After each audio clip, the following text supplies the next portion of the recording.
राधे राधे, हरे कृष्ण। आप सभी का दिन शुभ हो। आज दिनांक है 9 जनवरी, दिन है शुक्रवार और आज है माघ मास के कृष्ण पक्ष की सप्तमी तिथि।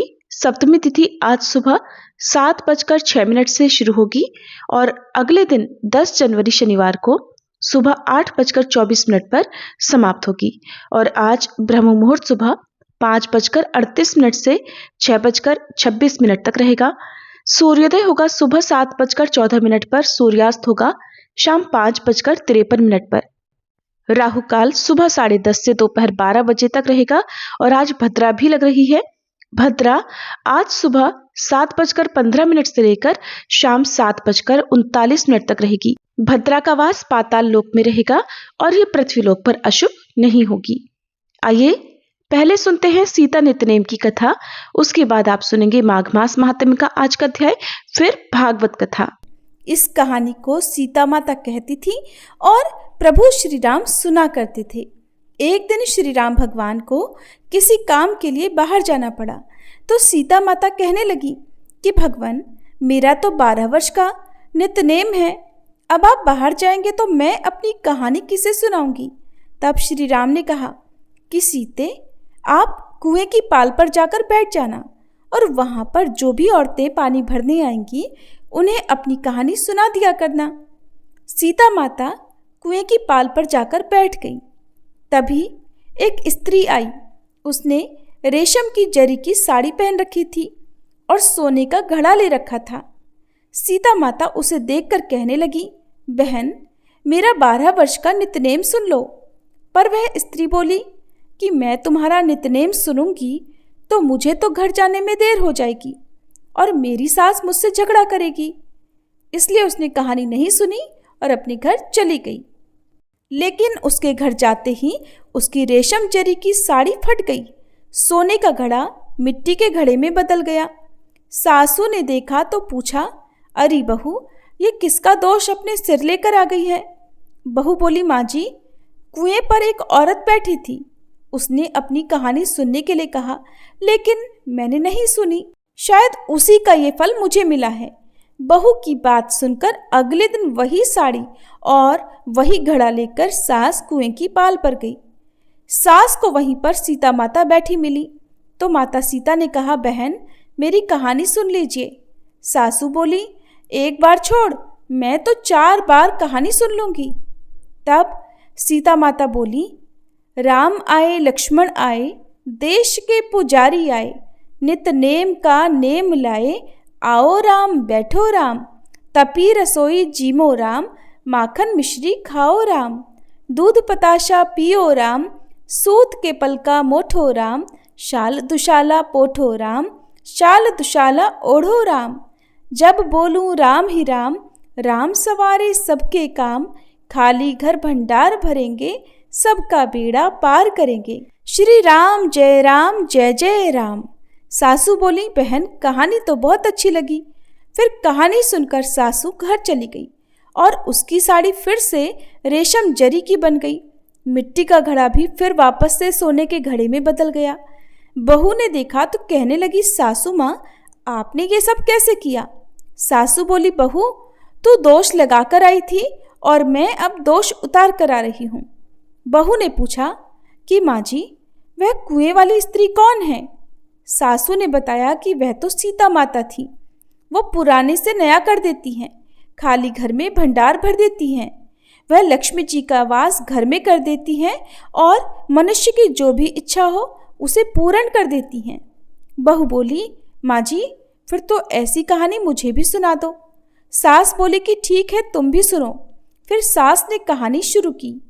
राम आए लक्ष्मण आए, देश के पुजारी आए, नित नेम का नेम लाए, आओ राम बैठो राम, तपी रसोई जीमो राम, माखन मिश्री खाओ राम, दूध बताशा पियो राम, सूत के पलका मोठो राम, शाल दुशाला पोठो राम, शाल दुशाला ओढ़ो राम, जब बोलूं राम ही राम, राम सवारे सबके काम, खाली घर भंडार भरेंगे, सबका बेड़ा पार करेंगे, बोलो श्री राम जय जय राम।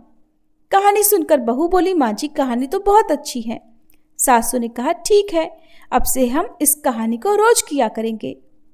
अब सास बहू रोज सवेरे उठती, नहाती धोती और पूजा करने के बाद नित्य नेम की सीता माता की कहानी कहती। एक दिन की बात है, उनके यहाँ पड़ोस की एक औरत आई और बोली कि बहन जरा सी आँच तो देना।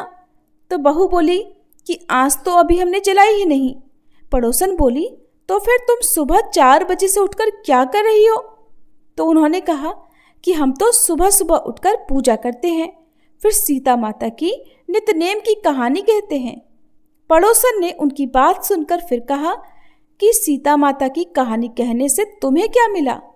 तब वे दोनों बोली कि सीता माता की कहानी कहने से घर में भंडार भर जाते हैं, सारे काम पूर्ण हो जाते हैं, मन की इच्छा भी पूरी होती है। पड़ोसन ने कहा बहन अगर ऐसा है तब तो फिर मुझे भी कहानी सुना दो। तब बहू बोली कि ठीक है, तुम भी ये कहानी सुन लो। राम आए लक्ष्मण आए, देश के पुजारी आए, नित नेम का नेम लाए। आओ राम बैठो राम, तपी रसोई जीमो राम, माखन मिश्री खाओ राम, दूध बताशा पियो राम, सूत के पल का मोठो राम, शाल दुशाला पोठो राम, शाल दुशाला ओढ़ो राम। जब बोलू राम ही राम, राम सवारे सबके काम, खाली घर भंडार भरेंगे, सबका बेड़ा पार करेंगे, श्री राम जय जय राम। पड़ोसन ने इस कहानी को सुना तो कहने लगी बहन कहानी तो बहुत अच्छी लगी। अब वह पड़ोसन भी नित्य नेम सीता माता की कहानी कहने लगी। कहानी कहने से सीता माता ने पड़ोसन के भी धन के भंडार भर दिए। देखते ही देखते अब तो पूरे मोहल्ले में नित्य नेम की कथा चल पड़ी और हर किसी की मनोकामना पूर्ण होने लगी। हे सीता माता, जैसे आपने उन सभी के भंडार भरे वैसे ही हमारे भी भरना। कहानी कहने वाले, सुनने वाले और हुंकार भरने वाले सबके भरना। सभी प्रेम से बोलिए सीता मैया की जय। माघ मास महात्म्य में 6ठा अध्याय। पूर्व समय में सतयुग के उत्तम निषेध नामक नगर में हेमकुंडल नाम वाला कुबेर के समान एक धनी वैश्य रहता था, जो कुलीन, अच्छे काम करने वाला, देवता अग्नि और ब्राह्मण की पूजा करने वाला, खेती का काम करता था। वह गऊ, घोड़े, भैंस आदि का पालन करता था। दूध, दही, छाछ, गोबर, घास, गुड़, चीनी आदि अनेक वस्तु बेचा करता था, जिससे उसने बहुत सारा धन इकट्ठा कर लिया था। जब वह वृद्ध हो गया तो मृत्यु काल निकट समझकर उसने धर्म के कार्य करने प्रारंभ कर दिए। भगवान विष्णु का मंदिर बनवाया, कुआं, तालाब, बावड़ी, आम, पीपल आदि वृक्ष के तथा सुंदर बाग बगीचे लगवाए। सूर्योदय से सूर्यास्त तक वह दान करता। गांव के चारों तरफ जल की प्याऊ लगवाई। उसने सारे जन्म भर जितने भी पाप किए थे वह उनका प्रायश्चित करता था। इस प्रकार उसके 2 पुत्र उत्पन्न हुए थे, जिनका नाम उसने कुंडल और विकुंडल रखा था। वे दोनों लड़के जब युवावस्था के हुए तो हेमकुंडल वैश्य गृहस्थी का सब कार्य सौंपकर तपस्या करने के लिए वन में चला गया और वहां श्री विष्णु भगवान की आराधना में शरीर को सुखाकर अंत में विष्णु लोक को प्राप्त हुआ। उसके दोनों पुत्र लक्ष्मी के मद को प्राप्त होकर बुरे कर्मों में लग गए। वेश्यागामी वीणा और बाजे लेकर वेश्याओं के साथ गाते फिरते थे। अच्छे सुंदर वस्त्र पहनकर, सुगंधित तेल, इत्र आदि लगाकर, भांड और खुशामदियों से घिरे हुए हाथी की सवारी और सुंदर घरों में रहते थे। इस प्रकार ऊपर बोए बीज के समान वह अपने धन को बुरे कामों में नष्ट करते थे। कभी किसी सत्पात्र आदि को दान नहीं करते थे, न ही कभी हवन, देवता या ब्रह्मा जी की सेवा तथा श्री विष्णु का ही पूजन किया करते। थोड़े ही दिनों में उनका सारा धन नष्ट हो गया और वह दरिद्रता को प्राप्त होकर अत्यंत दुखी हो गए। भाई, जन, सेवक, उपजीवी सब इनको छोड़कर चले गए तो इन्होंने चोरी आदि करना आरंभ कर दिया और राजा के भय से नगर को छोड़कर डाकुओं के साथ वन में रहने लगे। वहां अपने तीक्ष्ण बाणों से वन के पक्षी, हिरण आदि पशु और अन्य हिंसक जीवों को मारकर खाने लगे। एक बार इनमें से एक पर्वत पर गया, जिसको एक सिंह मारकर खा गया, और दूसरा भी वन को गया, जो काले सर्प के डसने से मर गया। तब यमराज के दूत उन दोनों को बांधकर यम के पास लाए और कहने लगे कि महाराज, इन दोनों पापियों के लिए क्या आज्ञा है। प्रिय श्रोताओं, माघ मास महात्म्य में आज बस इतना ही। इसके आगे की कथा आप सभी कल सुनिएगा। अब सुनिए आज की भागवत कथा। श्री सूत जी कहते हैं, इसके बाद सुखपूर्वक बैठे हुए वीणा पाणी परम यशस्वी देवर्षि नारद जी ने मुस्कुराकर अपने पास ही बैठे ब्रह्म ऋषि व्यास जी से कहा। नारद जी ने प्रश्न किया, महाभाग व्यास जी, आपके शरीर एवं मन दोनों ही अपने कर्म और चिंतन से संतुष्ट तो है ना?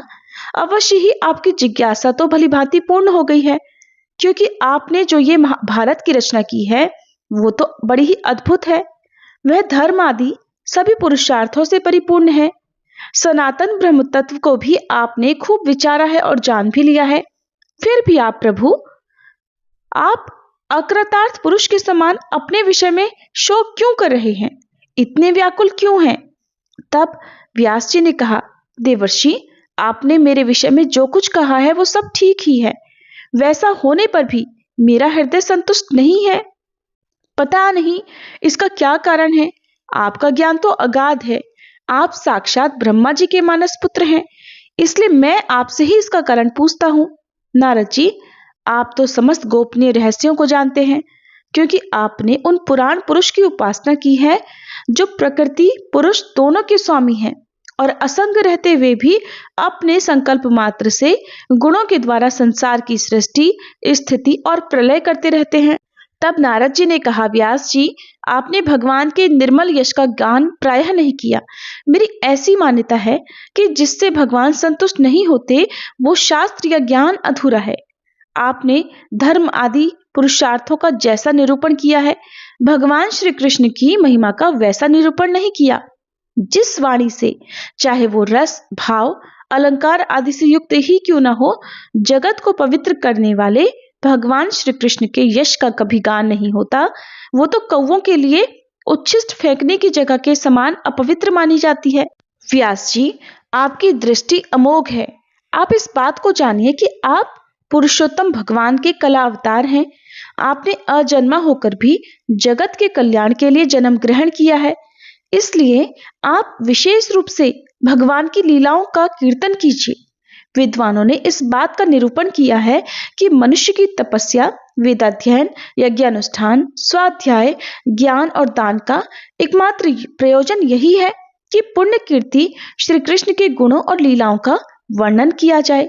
मुने, पिछले कल्प में अपने पूर्व जन्म में मैं वेदवादी ब्राह्मणों की एक दासी का लड़का था। वे योगी वर्षा ऋतु में एक स्थान पर चातुर्मास्य कर रहे थे। बचपन में मैं उनकी सेवा में नियुक्त कर दिया गया था। मैं यद्यपि बालक था, फिर भी किसी प्रकार की कोई चंचलता नहीं करता था। जितेंद्रिय था, खेल कूद से दूर रहता था और आज्ञानुसार उनकी सेवा करता था। मैं बोलता भी बहुत कम था। मेरे इस शील स्वभाव को देखकर समदर्शी मुनियों ने मुझ सेवक पर अत्यंत अनुग्रह किया। उनकी अनुमति प्राप्त करके बर्तनों में लगा हुआ जूठन मैं एक बार खा लिया करता था। इससे मेरे सारे पाप धुल गए। इस प्रकार उनकी सेवा करते करते मेरा हृदय भी शुद्ध हो गया और वे लोग जैसा भजन पूजन करते थे उसी में मेरी भी रुचि हो गई। प्यारे व्यास जी, उस सत्संग में उन लीला गान परायण महात्माओं के अनुग्रह में मैं प्रतिदिन श्री कृष्ण की मनोहर कथाएं सुना करता। श्रद्धा पूर्वक एक एक पद श्रवण करते करते प्रिय कीर्ति भगवान में मेरी रुचि हो गई। महामुने, जब भगवान में मेरी रुचि हो गई तब उन मनोहर कीर्ति प्रभु में मेरी बुद्धि भी निश्चल हो गई। उस बुद्धि से मैं इस संपूर्ण सत और असत रूप जगत को अपने पर ब्रह्म स्वरूप आत्मा में माया से कल्पित देखने लगा। इस प्रकार शरद और वर्षा, इन दो ऋतुओं में तीनों समय उन महात्मा मुनियों ने श्री हरि के निर्मल यश का संकीर्तन किया और मैं प्रेम से प्रत्येक बात सुनता रहा। अब चित्त के रजोगुण और तमोगुण को नाश करने वाली भक्ति का मेरे हृदय में प्रादुर्भाव हो गया। मैं उनका बड़ा ही अनुरागी था, विनयी था। उन लोगों की सेवा से मेरे पाप नष्ट हो चुके थे। मेरे हृदय में श्रद्धा थी, इंद्रियों में संयम था और शरीर, वाणी और मन से मैं उनका आज्ञाकारी था। उन दीन वत्सल महात्माओं ने जाते समय कृपा करके मुझे उस गुह्यतम ज्ञान का उपदेश किया, जिसका उपदेश स्वयं भगवान ने अपने श्रीमुख से किया है। उस उपदेश से ही जगत के निर्माता भगवान श्री कृष्ण की माया के प्रभाव को मैं जान सका, जिसके जान लेने पर उनके परम पद की प्राप्ति हो जाती है। सत्य संकल्प व्यास जी, पुरुषोत्तम भगवान श्री कृष्ण के प्रति समस्त कर्मों को समर्पित कर देना ही संसार के तीनों तापों की एकमात्र औषधि है। ये बात मैंने आपको बतला दी। व्यास जी, आपका ज्ञान पूर्ण है, आप भगवान की ही कीर्ति का, उनकी प्रेममयी लीला का वर्णन कीजिए। उसी से बड़े बड़े ज्ञानियों की भी जिज्ञासा पूर्ण होती है। जो लोग दुखों के द्वारा बार बार रौंदे जा रहे हैं, उनके दुख की शांति इसी से हो सकती है और कोई उपाय नहीं है। श्री सूत जी कहते हैं, शौनक जी, देवर्षि नारद जी के जन्म और साधना की बात सुनकर सत्यवती नंदन भगवान श्री व्यास जी ने उनसे फिर ये प्रश्न किया कि नारद जी, जब आपको ज्ञानोपदेश करने वाले महात्मागण चले गए, तब फिर आपने क्या किया? उस समय तो आपकी अवस्था बहुत छोटी थी। स्वयंभू, आपकी शेष आयु फिर किस प्रकार व्यतीत हुई और मृत्यु के समय आपने किस विधि से अपने शरीर का परित्याग किया? देवर्षि, काल तो सभी वस्तुओं को नष्ट कर देता है। उसने आपकी इस पूर्व कल्प की स्मृति का कैसे नाश नहीं किया? आपको सब कुछ कैसे याद है? श्री नारद जी ने तब कहा कि मुझे ज्ञानोपदेश करने वाले महात्मागण जब चले गए, तब मैंने इस प्रकार अपना जीवन बिताया। यद्यपि उस समय मैं बहुत कम आयु का था, मेरी उम्र बहुत कम थी, मैं अपनी माँ का इकलौता लड़का भी था। एक तो वह स्त्री थी, दूसरे मूढ़ और तीसरे दासी थी। मेरा भी उसके सिवा और कोई सहारा नहीं था। उसने अपने को मेरे स्नेह पाश से जकड़ रखा था। वो मेरे योगक्षेम की चिंता तो बहुत करती थी, परंतु पराधीन होने के कारण कुछ कर नहीं पाती थी। जैसे कठपुतली नचाने वाले की इच्छा के अनुसार ही नाचा करती है, वैसे ही ये सारा संसार भी ईश्वर के अधीन है और मैं भी अपनी ही माँ के स्नेह बंधन में बंधकर उस ब्राह्मण बस्ती में ही रहा। मेरी अवस्था केवल 5 वर्ष की थी। मुझे दिशा, देश और काल के संबंध में कुछ भी ज्ञान नहीं था। एक दिन की बात है, मेरी माँ गाय धोने के लिए रात के समय घर से बाहर निकली। रास्ते में उसके पैर से कोई सांप छू गया। उसने उस बेचारी को डस लिया। अब उस सांप का क्या दोष? काल की ही ऐसी प्रेरणा थी। मैंने समझा, भक्तों का मंगल चाहने वाले भगवान का यह भी एक अनुग्रह ही है। इसके बाद तो मैं उत्तर दिशा की तरफ चल पड़ा। उस ओर मार्ग में मुझे अनेकों धन धान्य से संपन्न देश, नगर, गांव, अहीरों की चलती फिरती बस्तियां, खाने, खेड़े, नदी और पर्वतों के तटवर्ती पड़ाव, वाटिकाएं, वन, उपवन और रंग बिरंगी धातुओं से युक्त विचित्र पर्वत दिखाई पड़े। कहीं कहीं जंगली वृक्ष थे, जिनकी बड़ी बड़ी शाखाएं हाथियों ने तोड़ डाली थी। शीतल जल से भरे हुए जलाशय थे, जिसमें देवताओं के काम में आने वाले कमल थे। उन पर पक्षी तरह तरह की बोली बोल रहे थे और भौरे मंडरा रहे थे। ये सब देखता हुआ मैं आगे बढ़ा। मैं अकेला ही था। इतना लंबा मार्ग तय करने में मैंने एक घोर जंगल देखा।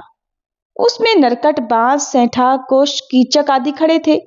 उसकी लंबाई चौड़ाई भी बहुत थी और वो सांप, उल्लू, सियार आदि भयंकर जीवों का घर हो रहा था।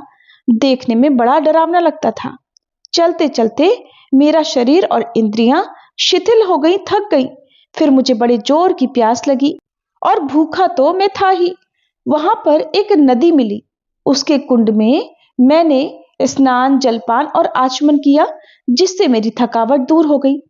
उस विजन वन में एक पीपल के नीचे आसन लगाकर मैं बैठ गया।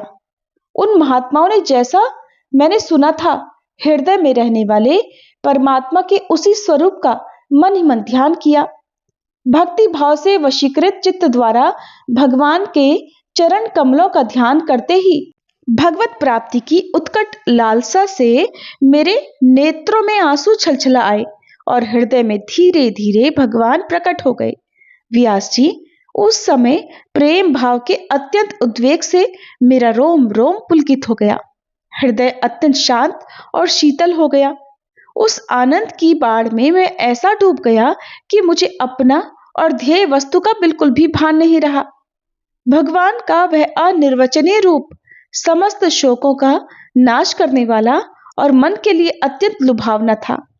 सहसा उसे न देख पाने पर मैं अचानक विकल हो गया और अनमना सा होकर आसन से उठ खड़ा हुआ। मैंने उस स्वरूप का दर्शन फिर से करना चाहा, किंतु मन को हृदय में समाहित करके बार बार दर्शन का प्रयास करने पर भी मैं उसे दोबारा नहीं देख सका। मैं अतृप्त के समान आतुर हो गया।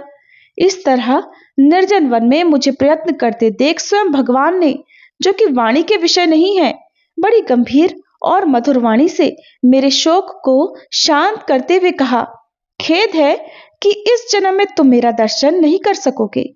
जिनकी वासनाएं पूरी तरह शांत नहीं हो गई हैं, उन अधकचरे योगियों को मेरा दर्शन तो अत्यंत दुर्लभ है। निष्पाप बालक, तुम्हारे हृदय में मुझे प्राप्त करने की लालसा जागृत करने के लिए ही मैंने एक बार तुम्हें अपने रूप की बस झलक दिखलाई है। मुझे प्राप्त करने की आकांक्षा से युक्त साधक धीरे धीरे हृदय की संपूर्ण वासनाओं का भलीभांति त्याग कर देता है।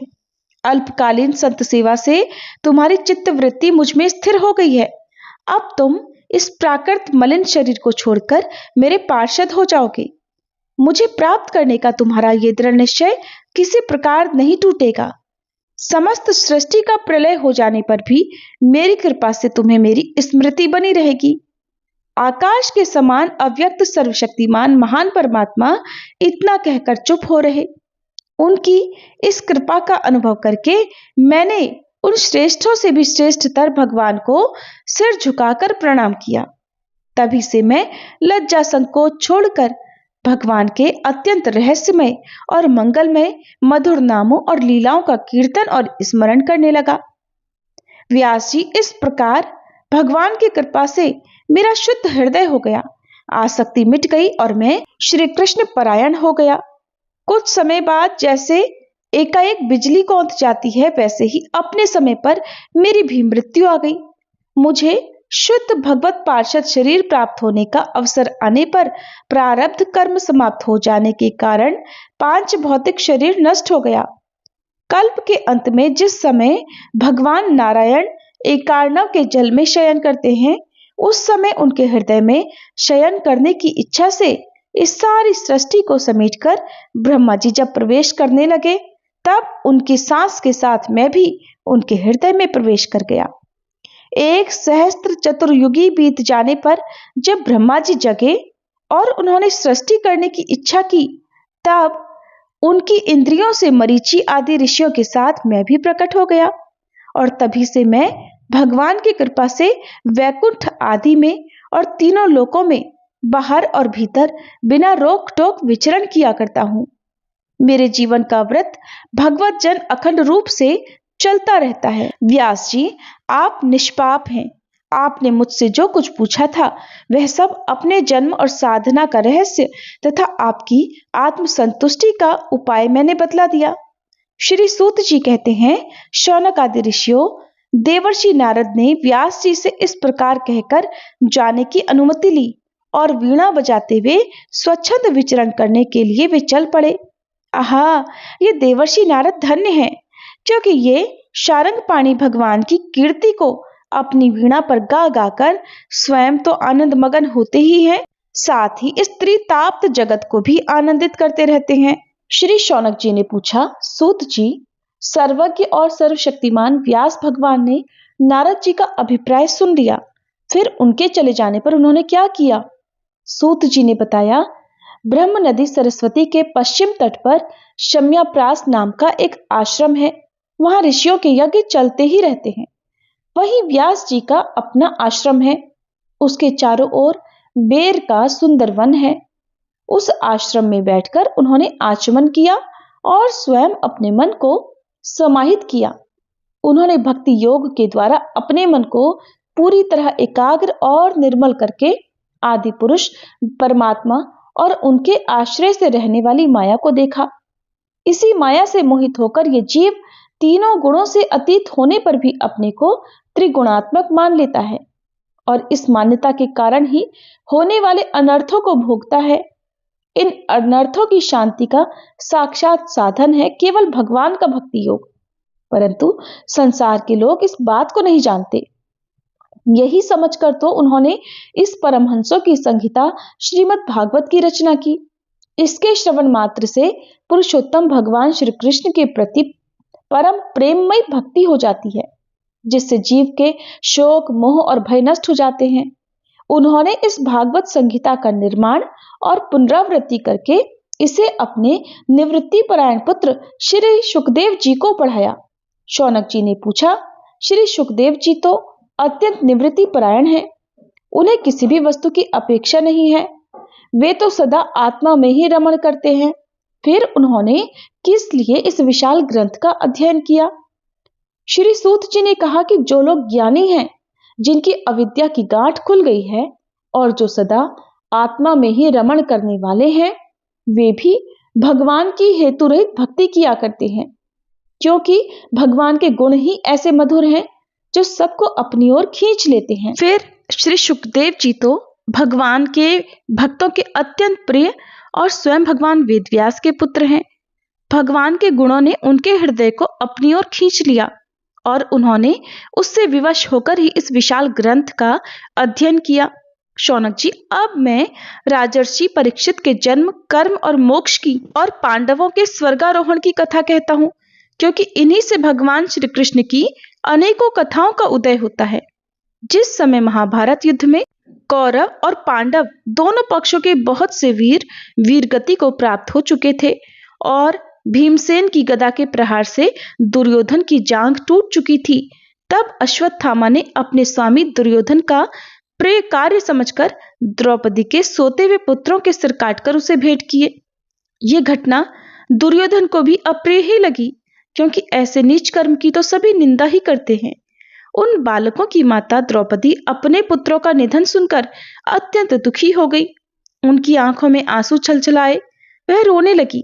तब अर्जुन ने उन्हें सांत्वना देते हुए कहा, कल्याणी, मैं तुम्हारे आंसू तब पोंछूंगा जब उस आतताई ब्राह्मण धम का सिर गांडीव धनुष के बाणों से काटकर तुम्हें भेंट करूंगा, और पुत्रों की अंत्येष्टि क्रिया के बाद तुम उस पर पैर रखकर स्नान करोगी।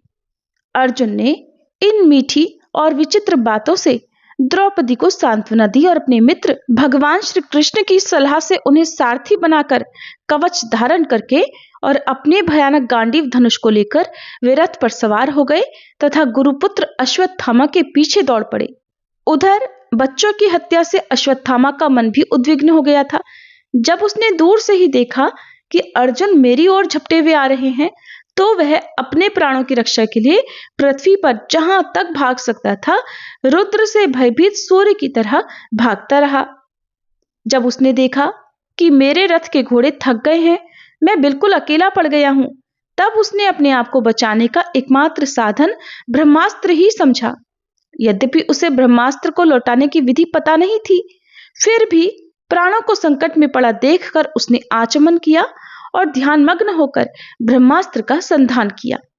उस अस्त्र से सब दिशाओं में एक बड़ा प्रचंड तेज फैल गया। अर्जुन ने देखा कि अब तो मेरे प्राणों पर ही आ बनी है, तो उन्होंने श्री कृष्ण से प्रार्थना की। अर्जुन ने कहा, हे श्री कृष्ण, आप सच्चिदानंद स्वरूप परमात्मा हो, आपकी शक्ति अनंत है, आप ही भक्तों को अभय देने वाले हो। जो संसार की धधकती हुई आग में जल रहे हैं, उन जीवों को उससे उबारने वाले एकमात्र आप ही हो। आप प्रकृति से परे रहने वाले आदि पुरुष साक्षात परमेश्वर हो। अपनी चित्त शक्ति से बहिरंग और त्रिगुणमयी माया को दूर भगाकर अपने अद्वितीय स्वरूप में स्थित हो। वहीं आप अपने प्रभाव से माया मोहित जीवों के लिए धर्मादिरूप कल्याण का विधान करते हो। आपका ये अवतार पृथ्वी का भार हरण करने के लिए और आपके अनन्य प्रेमी भगवतजनों के निरंतर स्मरण ध्यान करने के लिए है। हे श्री कृष्ण, देखिए, ये भयंकर तेज सब ओर से मेरी ओर ही आ रहा है। ये क्या है, कहां से और क्यों आ रहा है, इसका मुझे बिल्कुल नहीं पता। तब भगवान ने कहा, अर्जुन, ये अश्वत्थामा का चलाया हुआ ब्रह्मास्त्र है। ये बात समझ लो कि प्राण संकट उपस्थित होने से उसने इसका प्रयोग तो कर दिया है, परंतु वह इस अस्त्र को लौटाना नहीं जानता। किसी भी दूसरे अस्त्र में इसको दबा देने की शक्ति नहीं है। तुम शस्त्रास्त्र विद्या को भलीभांति जानते ही हो।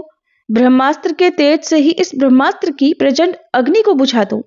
सूत जी कहते हैं, अर्जुन विपक्षी वीरों को मारने में बड़े प्रवीण थे। भगवान की यह बात सुनकर उन्होंने आचमन किया और भगवान की परिक्रमा करके ब्रह्मास्त्र के निवारण के लिए ब्रह्मास्त्र का ही संधान किया। बाणों से वेष्टित उन दोनों ब्रह्मास्त्रों के तेज प्रलयकालीन सूर्य और अग्नि के समान आपस में टकराकर सारे आकाश और दिशाओं में फैल गए और बढ़ने लगे। तीनों लोकों को जलाने वाली उन दोनों अस्त्रों की बढ़ी हुई लपटों से प्रजा जलने लगी और उसे देखकर सबने यही समझा कि ये तो प्रलय काल की सामवर्तक अग्नि है। उस आग से प्रजा का और लोकों का नाश होते देख भगवान की अनुमति से अर्जुन ने उन दोनों को ही लौटा लिया। अर्जुन की आंखें उस समय क्रोध से लाल लाल हो रही थी। उन्होंने झपट कर उस क्रूर अश्वत्थामा को पकड़ लिया और जैसे कोई रस्सी से पशु को बांध लेता है वैसे ही बांध लिया। अश्वत्थामा को बलपूर्वक बांधकर अर्जुन ने जब शिविर की ओर ले जाना चाहा, तब उनसे कमल नयन भगवान श्री कृष्ण ने कुपित होकर कहा, अर्जुन, इस ब्राह्मणा धाम को छोड़ना ठीक नहीं है, इसको तो मार ही डालो। इसने रात में सोए हुए निरपराध बालकों की हत्या की है। धर्मवेत्ता पुरुष असावधान, मतवाले, पागल, सोए हुए बालक, स्त्री, विवेक ज्ञान शून्य, शरणागत, रथहीन और भयभीत शत्रु को कभी नहीं मारते, परंतु जो दुष्ट और क्रूर पुरुष दूसरों को मारकर अपने प्राणों का पोषण करता है, उसका तो वध ही उसके लिए कल्याणकारी है, क्योंकि वैसी आदत को लेकर यदि वह जीता है तो वह और भी पाप करता है और उन पापों के कारण नरकगामी होता है। फिर मेरे सामने ही तुमने द्रौपदी से प्रतिज्ञा भी तो की थी कि मानवती, जिसने तुम्हारे पुत्रों का वध किया है, मैं उसका सिर उतार कर लाऊंगा। अब इस पापी कुलंगार आतताई ने तुम्हारे पुत्रों का वध किया है और अपने स्वामी दुर्योधन को भी दुख पहुंचाया है, इसलिए अर्जुन, इसे मार ही डालो। भगवान श्री कृष्ण ने अर्जुन के धर्म की परीक्षा लेने के लिए इस प्रकार प्रेरणा की, परंतु अर्जुन का हृदय महान था। यद्यपि अश्वत्थामा ने उनके पुत्रों की हत्या की थी, फिर भी अर्जुन के मन में गुरुपुत्र को मारने की इच्छा नहीं हुई। इसके बाद अपने मित्र और सारथी श्री कृष्ण के साथ वे अपने युद्ध शिविर में पहुंचे। वहां अपने मृत पुत्रों के लिए शोक करती हुई द्रौपदी को उसे सौंप दिया। द्रौपदी ने देखा कि अश्वत्थामा पशु की तरह बांध कर लाया गया है। निंदित कर्म करने के कारण उसका मुख नीचे की ओर झुका हुआ है। अपना अनिष्ट करने वाले गुरुपुत्र अश्वत्थामा को इस प्रकार अपमानित देखकर द्रौपदी का कोमल हृदय कृपा से भराया और उन्होंने अश्वत्थामा को नमस्कार किया। गुरुपुत्र का इस प्रकार बांध कर लाया जाना द्रौपदी को सहन नहीं हुआ। उन्होंने कहा, छोड़ दो इन्हें, छोड़ दो, ये ब्राह्मण हैं, हम लोगों के अत्यंत पूजनीय हैं, जिनकी कृपा से आपने रहस्य के साथ सारे धनुर्वेद और प्रयोग तथा उपसंहार के साथ संपूर्ण शास्त्रास्त्रों का ज्ञान प्राप्त किया है। वे आपके आचार्य द्रोण ही पुत्र के रूप में आपके सामने खड़े हुए हैं। उनकी अर्धांगिनी कृपी अपने वीर पुत्र की ममता से ही अपने पति का अनुगमन नहीं कर पाई। वे अभी तक जीवित हैं। महाभाग्यवान आर्यपुत्र, आप तो बड़े धर्मज्ञ हैं। जिस गुरुवंश की नित्य पूजा और वंदना करनी चाहिए, उसी को व्यथा पहुंचाना आपके योग्य कार्य नहीं है।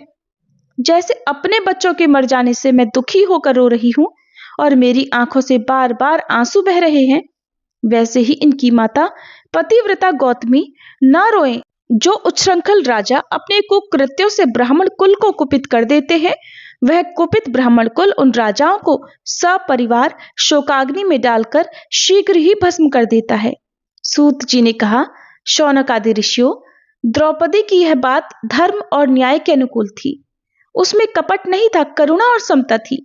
इसलिए राजा युधिष्ठिर ने रानी के इन हित भरे श्रेष्ठ वचनों का अभिनंदन किया।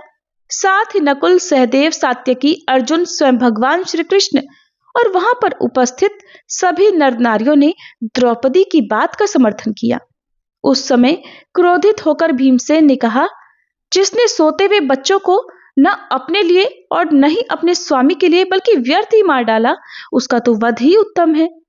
तब भगवान श्री कृष्ण ने द्रौपदी और भीमसेन की बात सुनकर और अर्जुन की ओर देखकर कुछ हंसते हुए से कहा, पतित ब्राह्मण का भी वध नहीं करना चाहिए, और आतताई को मार ही डालना चाहिए। शास्त्रों में मैंने ये दोनों ही बातें कही हैं, इसलिए मेरी दोनों आज्ञाओं का पालन करो। तुमने द्रौपदी को सांत्वना देते समय जो प्रतिज्ञा की थी उसे भी सत्य करो। साथ ही भीमसेन, द्रौपदी और मुझे जो प्रिय हो वो भी करो। सूत जी कहते हैं, अर्जुन भगवान के हृदय की बात तुरंत ताड़ गए, समझ गए, और फिर उन्होंने तलवार से अश्वत्थामा के सिर की मणि उसके बालों के साथ ही उतार ली। बालकों की हत्या करने से वह श्रीहीन तो पहले ही हो गया था, अब मणि और ब्रह्म तेज से भी रहित हो गया। इसके बाद उन्होंने रस्सी का बंधन खोलकर उसे शिविर से निकाल दिया। मोंड देना, धन छीन लेना और स्थान से बाहर निकाल देना, यही तो ब्राह्मण धर्मों का वध है। बिना मारे भी उनका इसी प्रकार से वध ही किया जाता है। इसके लिए इससे भिन्न शारीरिक वध का विधान नहीं है। पुत्रों की मृत्यु से द्रौपदी और पांडव सभी शोकाकुल हो रहे थे। अब जाकर उन्होंने अपने मरे हुए भाई बंधुओं की दाह आदि अंत्येष्टि क्रिया की। हरे कृष्ण। भागवत कथा में आज बस इतना ही। इसके आगे का वृतांत आप सभी कल के अध्याय में जरूर सुनिएगा। अब सुनिए लपसी और तपसी की कहानी। फिर सबसे अंत में आप सभी श्री भागवत जी की आरती सुनेंगे। एक बार एक लपसी था, एक तपसी था। तपसी हमेशा भगवान की तपस्या में लीन रहता था। लपसी रोजाना सवासेर की लापसी बनाकर भगवान को भोग लगाकर जीम लेता था। एक दिन वे दोनों आपस में झगड़ा करने लगे।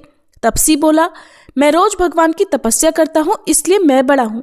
लपसी बोला, मैं रोज भगवान को सवासेर लापसी का भोग लगाता हूँ, इसलिए मैं बड़ा हूँ। नारद जी वहां से गुजर रहे थे। दोनों को झगड़ा करता देख उनसे पूछा कि तुम दोनों झगड़ा क्यों कर रहे हो। तब लपसी ने खुद को बड़ा होने का कारण बताया और तपसी ने भी खुद को बड़ा होने का कारण नारद जी को बताया। सुनकर नारद जी बोले, तुम्हारा फैसला तो मैं कर दूंगा। दूसरे दिन लपसी और तपसी स्नान कर अपनी रोज की भक्ति करने आए तो नारद जी ने छुपकर 1.25 करोड़ की एक एक अंगूठी उन दोनों के आगे रख दी। तपसी की नजर जब अंगूठी पर पड़ी तो उसने चुपचाप अंगूठी उठाकर अपने नीचे दबा ली। उधर लपसी की नजर भी अंगूठी पर पड़ी, लेकिन उसने ध्यान नहीं दिया और भगवान को भोग लगाकर लापसी खाने लगा। नारद जी जब सामने आए तो दोनों ने पूछा, बताइए नारद जी, हम दोनों में से कौन बड़ा है। तब नारद जी ने तपसी से खड़ा होने को कहा। वह खड़ा हुआ तो उसके नीचे दबी हुई अंगूठी दिखाई पड़ी। नारद जी ने तपसी से कहा, तपस्या करने के बाद भी तुम्हारी चोरी करने की आदत नहीं गई, इसलिए लपसी बड़ा है और तुम्हें तुम्हारी तपस्या का भी कोई फल नहीं मिलेगा। तब तपसी शर्मिंदा होकर क्षमा मांगने लगा। उसने नारद जी से पूछा, नारद जी, मेरी तपस्या का फल फिर मुझे कैसे मिलेगा। तब देवर्षि नारद जी ने बताया, अगर कोई गाय और कुत्ते की रोटी नहीं बनाएगा तो फल तुझे मिलेगा। अगर कोई ब्राह्मण को जिमाकर दक्षिणा नहीं देगा तो फल तुझे मिलेगा। अगर कोई साड़ी के साथ ब्लाउज नहीं देगा तो फल तुझे मिलेगा। अगर कोई दिए से दिया जलाएगा तो फल तुझे मिलेगा। अगर कोई सारी कहानी सुने लेकिन तुम्हारी कहानी ना सुने तो फल तुझे मिलेगा। उसी दिन से हर व्रत कथा और कहानी के साथ लपसी तपसी की कहानी भी सुनी और कही जाती है। अब सुनिए श्री भागवत जी की आरती। श्री भागवत भगवान की है आरती, पापियों को पाप से है तारती। श्री भागवत भगवान की है आरती, पापियों को पाप से है तारती। ये अमर ग्रंथ, ये मुक्ति पंथ, ये पंचम वेद निराला, नव ज्योति जलाने वाला। हरि नाम यही, हरि धाम यही, हरि नाम यही, हरि धाम यही, यही जग मंगल की आरती, पापियों को पाप से है तारती। श्री भागवत भगवान की है आरती, पापियों को पाप से है तारती। ये शांति गीत पावन पुनीत, पापों को मिटाने वाला, हरि दर्श दिखाने वाला। ये सुख करनी ये दुख हरनी, ये सुख करनी ये दुख हरनी, श्री मधुसूदन की आरती, पापियों को पाप से है तारती। श्री भागवत भगवान की है आरती, पापियों को पाप से है तारती। ये मधुर बोल जग फंद खोल, सन्मार्ग दिखाने वाला, बिगड़ी को बनाने वाला। श्री राम यही घनश्याम यही, श्री राम यही घनश्याम यही, यही प्रभु की महिमा की आरती, पापियों को पाप से है तारती। श्री भागवत भगवान की है आरती, पापियों को पाप से है तारती। श्री भागवत भगवान की है आरती, पापियों को पाप से है तारती।